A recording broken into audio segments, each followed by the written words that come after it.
प्रिय विद्यार्थियों, आज का टॉपिक है फ्रांसीसी क्रांति के महत्वपूर्ण तथ्य। इससे पहले हमने फ्रांसीसी क्रांति के स्वरूप के बारे में, कारण के बारे में और परिणाम के बारे में जाना था। आज हम इसके जो महत्वपूर्ण तथ्य थे, जो बिंदु है, उसको हम कुछ बिंदुओं के साथ जानेंगे। तो फ्रांसीसी क्रांति अमेरिका के बाद होने वाली द्वितीय क्रांति थी, जिसमें प्रजातंत्र की स्थापना हुई और पुरातनपंथी से नवीनपंथी मार्ग की ओर अग्रसर हुए। अब जो फ्रांसीसी क्रांति में जो महत्वपूर्ण व्यवस्था थी वो हम जानेंगे। पुरातन व्यवस्था या आसिया रेजिम।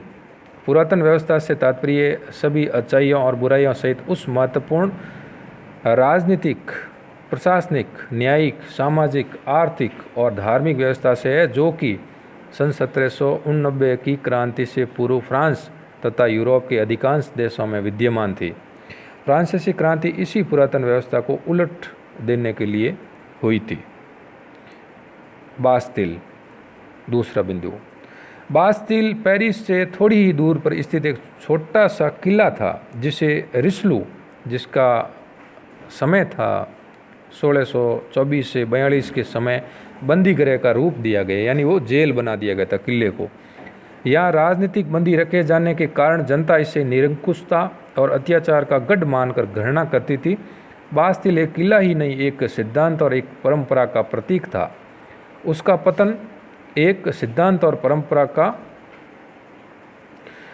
एक लेखा जोखा कह सकते हैं। मिराबो व वाल्तेर भी इसमें भेजे जा चुके थे। क्रांति में इस घटना के महत्व का अंदाज़ा इसी बात से लगाया जा सकता है कि फ्रांस का राष्ट्रीय दिवस इसकी याद में 14 जुलाई को भी मनाया जाता है, क्योंकि 14 जुलाई सन 1789 को बास्तिल का पतन कर दिया गया था। इसके बाद राष्ट्रीय सभा द्वारा बुर्बो वंश के पुराने सफ़ेद झंडे के स्थान पर लाल, सफ़ेद, नीला इस रंग का तिरंगा झंडा फ्रांस में अपना लिया गया। अगला बिंदु है इंटेंडेंट। फ्रांस में राज्य स्तरीय प्रशासक होते थे। प्रशासन की इस व्यवस्था को शुरू करने का श्रेय रिस्लू को जाता है। फ्रांस और स्पेन में राज्य की आमदनी बढ़ाने के लिए सरकारी पदों को बेचने की परंपरा थी, यानी पद बेचते थे रुपयों के या किसी वस्तु के बदले। टॉमस पेन अंग्रेजी समाज की विषमताओं से घृणा करता था, जिसकी पुस्तक का नाम कॉमन सेंस है। इंग्लैंड छोड़कर अमेरिका में आकर रहने लग गया था। वहाँ उसने जोरदार शब्दों में अमेरिका के निवासियों की स्वतंत्रता की मांग का समर्थन करते हुए कॉमन सेंस नामक पुस्तक में लिखा, यह मानना है कि यह महाद्वीप बहुत लंबे समय तक किसी विदेशी शक्ति के अधीन रहेगा, किसी भी प्रकार से तर्क संगत प्रतीत नहीं होता है। ऐसा समझना है कि कोई द्वीप सदा ही एक महाद्वीप पर शासन करता रहेगा, बिल्कुल असंगत है।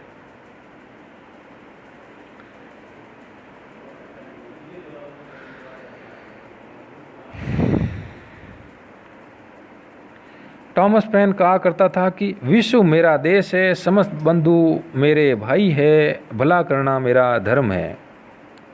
उसने अमेरिका और फ्रांस दोनों क्रांतियों में भाग लिया था। राइट्स ऑफ मैन इसकी सबसे प्रसिद्ध पुस्तक है। सन 1789 में अंतर्राष्ट्रीय गणतंत्रवाद की एकता के सांकेतिक प्रदर्शन के समय अमेरिकी स्वतंत्रता संग्राम के फ्रांसीसी नायक व नेशनल गार्ड के नवनियुक्त कमांडर लाफायते ने टॉमस पेन को बास्तिल की चाबी जॉर्ज वॉशिंगटन को प्रदान करने हेतु दी थी। सन 1792 में नेशनल असेंबली ने टॉमस पेन को फ्रांसीसी नागरिक की उपाधि से भी अलंकृत किया था। बाद में वह नेशनल कन्वेंशन का प्रतिनिधि भी चुना गया था। जैकोबिनवाद व प्राकृतिक अधिकारों का विरोधी होने के बावजूद एक अन्य अंग्रेज दार्शनिक जेरेमी बेंथम को भी फ्रांसीसी नागरिकता प्रदान की गई थी। बेंथम ने सन 1799 में नेपोलियन के समर्थन में अपना मत दिया था। अगला है वर्साया का महल। पेरिस से लगभग 12 मील दूर स्थित वर्साये के दलदली और उजाड़ क्षेत्र में लुई 16वें द्वारा बनवाया गया राजप्रसाद भव्य महल, जिसका निर्माण में शिल्पी मंसर्ट, मूर्तिकार जिरांदो और चित्रकार लूर्बे की योजना का महत्वपूर्ण योगदान था। पार्लमा फ्रांस, यह फ्रांस के राजा के स्वेच्छाचारी आचरण पर अंकुश लगा सकने वाली एक मात्र संस्था थी।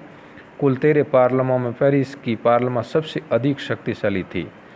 पार्लमा कोई जनप्रतिनिधि संस्था न होकर एक उच्च न्यायालय के समान थी। न्याय करने के अतिरिक्त पार्लमा का एक प्रमुख कार्य राजा के आदेशों को कानून के रूप में पंजीकृत करना था। वह आदेशों को पंजीकृत करने से मना कर सकती थी। अगला है जैकोबिन दल। सन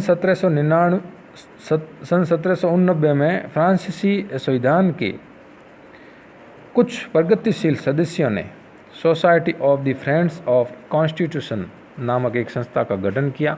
पेरिस में जैकोब के चर्च के पुस्तकालय में इनके सदस्य नियमित रूप से मिलकर राजनीति एवं तत्कालीन सवालों पर विचार विमर्श करते थे। इस कारण उन्हें जैकोबिन कहा जाने लगा। इनका नेता दांतो था। जैकोबिनों ने राष्ट्रीय सम्मेलन में ऊंचे आसनों पर प्रभाव जमा लिया तथा इस कारण उसे गिरी शिखर या पर्वत या माउंटेन के नाम से भी जाना जाता है। रॉबेस्पियर इस दल का सबसे प्रभावशाली सदस्य था।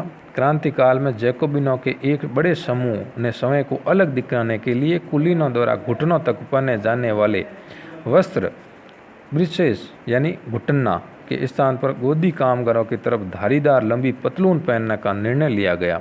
इसलिए जैकोबिनों को सौकुलात यानी बिना घुटने वाले कहा गया। सौकुलात पुरुष स्वतंत्रता के प्रतीक लाल रंग की टोपी पहनते थे। क्रांतिकालीन नए कैलेंडर में 17 से 21 सितंबर तक का काल सौकुलांत यानी सांझ क्यूलेत नाम से जाना जाता है। वैसे सांझ क्यूलेत का अर्थ होता है नगर के छोटे दुकानदार, कारीगरों, मजदूरों और गरीबों का समूह। अगला है जिरोंदिस्ट दल। इसका प्रमुख ब्रिसेट था। जैकोबिन दल के प्रतिद्वंदी जिरोंदिस्ट दल के सदस्य मूल रूप से जैकोबिन क्लब के ही सदस्य थे, लेकिन अधिक आक्रामक एवं उग्र क्रांतिकारी नीति के कारण उन्हें दल से निकाल दिया गया।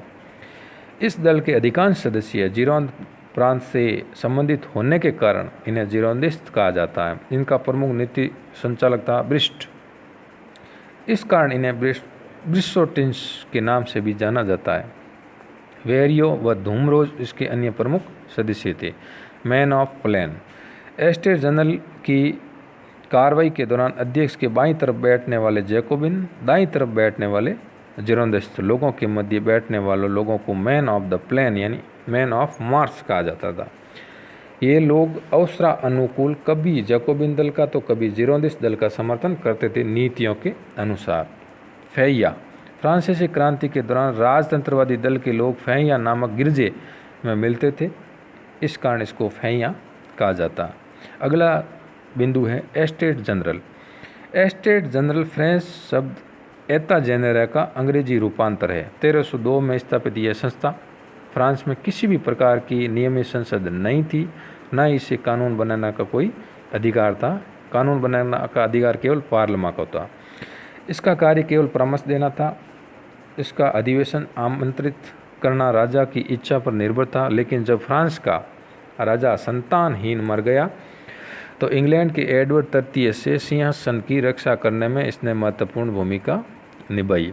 सन 1576, 1588, 1614 में विभिन्न समस्याओं के समाधान के लिए इस एस्टेट जनरल के अधिवेशन हुए। 1614 के बाद इसका अधिवेशन 5 मई सन 1789 को हुआ। 1789 में बुलाया गया इसका अधिवेशन फ्रांसीसी क्रांति का तत्कालीन कारण बना। इस मध्ययुगीन सामंती चरित्र वाली संसदीय संस्था में समाज के 3 वर्ग, पहला था पादरी, दूसरा था कुलीन वर्ग, तीसरा था जनसाधारण वर्ग के प्रतिनिधि सम्मिलित होते थे। तीनों वर्ग पृथक पृथक सदन में बैठते थे। निर्णय की स्थिति में प्रत्येक सदन का एक मत माना जाता था। ऐसी स्थिति में समान हितों के कारण कुलीन व पादरी वर्ग के पास 2 मत होते, जबकि जनसाधारण के पास केवल 1 मत था। यही कारण था कि एस्टेट जनरल के अधिवेशन की बात प्रारंभ होते ही सदन यानी तृतीय सदन ने राजा के सामने 2 मांगें रखी। देश में जनसाधारण की संख्या अधिक होने के कारण उन्हें पादरियों व कुलीनों से दुगुना प्रतिनिधित्व मिलना चाहिए और एस्टेट जनरल का अधिवेशन बुलाया जाना चाहिए, न कि इन तीनों वर्गों का अलग अलग। एस्टेट जनरल के लिए चयनित प्रतिनिधियों की लगभग संख्या थी 1201। इसमें 300 सदस्यीय पादरियों के जो प्रथम एस्टेट थे, 291 सदस्यीय कुलीन की जो द्वितीय एस्टेट थे, और 610 सदस्यीय जनसाधारण वर्ग के जो तृतीय एस्टेट के थे। 5 जुलाई सन 1788 को सिद्धांत के रूप में एस्टेट जनरल का अधिवेशन बुलाना स्वीकार किया गया। 8 अगस्त सन 1788 को इसकी बैठक की तिथि 1 मई सन 1789 निर्धारित की गई। 5 मई सन 1789 को विधिवत उद्घाटन होना था। इस संस्था की पोशाक के रूप में सामंत व पादरी वर्ग के लिए बैंगन और लाल रंग के सुनहरे वस्त्र थे, तो जन सामान्य वर्ग के लिए काले रंग के कपड़े, वो भी साधारण थे। एस्टेट जनरल के चुनाव के समय मतदाताओं द्वारा अपनी शिकायतों व सुझावों के संबंध में अपने प्रतिनिधियों को दिए गए स्मृति पत्र, जिसे काइये कहा जाता है, आसिंगनेट यानी भूमि प्रतिभूति मुद्रा, फ्रांस की तत्कालीन क्रांतिकालीन सरकार द्वारा चलाई गई मुद्रा, फ्रांसीसी मुद्रा लिब्रे को सन 1794 में समाप्त कर दिया गया। गिलोटिन, यह 2 खंभों के बीच लटकने वाली मशीन थी, जिस पर रखकर अपराधी का सिर धड़ से अलग किया जाता था। इस मशीन का नाम इसके आविष्कारकों डॉक्टर गिलोटिन व डॉक्टर लुई के नाम पर गिलोटिन और लुई सेंट पड़ा, और बाद में इनका भी इसी गिलोटिन पर वध कर दिया गया। जिन्होंने इसका आविष्कार किया उनको ही अंतिम में इस गिलोटिन पर चढ़ा दिया गया, यानी खुद की बनाई वस्तु पर खुद को ही मौत के घाट उतार दिया था। ओलंपे दे गूंज सन 1748 से 93 तक क्रांतिकालीन फ्रांस की सबसे सक्रिय महिलाओं में से एक ओलंप दे गूंज, जिसने महिलाओं को अधिकारों से वंचित रखे जाने के कारण पुरुष एवं नागरिक अधिकारों घोषणा पत्र का विरोध किया। सन 1791 में महिला एवं नागरिक अधिकार घोषणा पत्र तैयार किया। बाद में जैकोबिन दल का विरोध करने के कारण उसे फ्रांसीसी गिलोटिन पर लटका दिया गया। 1792 में स्त्रियों के अधिकार की मान्यता के प्रस्ताव पर मैरी वुलस्टोनक्राफ्ट ने मांग की कि स्त्रियों को पुरुषों के बराबर अधिकार दिया जाए, और लेकिन फ्रांस में महिलाओं को मताधिकार काफ़ी वर्षों बाद 1946 में प्रदान किया गया। फ्रांसीसी क्रांति के प्रतीक, अगला बिंदु। चित्रकार लेक बार्बिए ने अधिकारों के घोषणा पत्र को लोगों तक पहुंचाने के लिए अनेक प्रतीकों का प्रयोग किया, यथा दासी की आज़ादी के लिए टूटी हुई जंजीर, एकता के लिए छड़ों का बरसीदार गट्ठर, सर्वदर्शी ज्ञान के लिए त्रिभुज के अंदर रोशनी बिखेरती आँख, शाही राजसत्ता के लिए राजदंड, निरंतरता के लिए अपनी मूंछ, निरंतरता के लिए अपनी पूंछ में मुंह लिए हुए सांप, कानून के मानवीय रूप के लिए पंखों वाली स्त्री के प्रतीक का प्रयोग किया गया। लाल फ्राइजियन टोपी दासों द्वारा स्वतंत्रता के बाद पहनी जाने वाली टोपी थी, जबकि पिरामिड समानता का प्रतीक है, जिसे अक्सर त्रिभुज के रूप में दर्शाया गया। अगला है बिंदु विधानसभा, लेजिस्लेटिव असेंबली सन 1791 से 92। संविधान में विधानसभा का कार्यकाल 2 वर्ष तय किया गया था, किंतु इसने 1 वर्ष ही कार्य किया। यद्यपि यह अपने अधिकांश समय युद्धों में व्यस्त रही, किंतु फिर भी प्रशासकीय क्षेत्र में इसकी 2 महत्वपूर्ण उपलब्धियां रही। पहली, शिक्षा की स्थिति में सुधार करने के संदर्भ में कंडोर से रिपोर्ट। दूसरा, विवाह संबंधी कानून में सुधार कर तलाक की अनुमति देना था। इस प्रकार ये फ्रांसीसी क्रांति में महत्वपूर्ण बिंदु थे।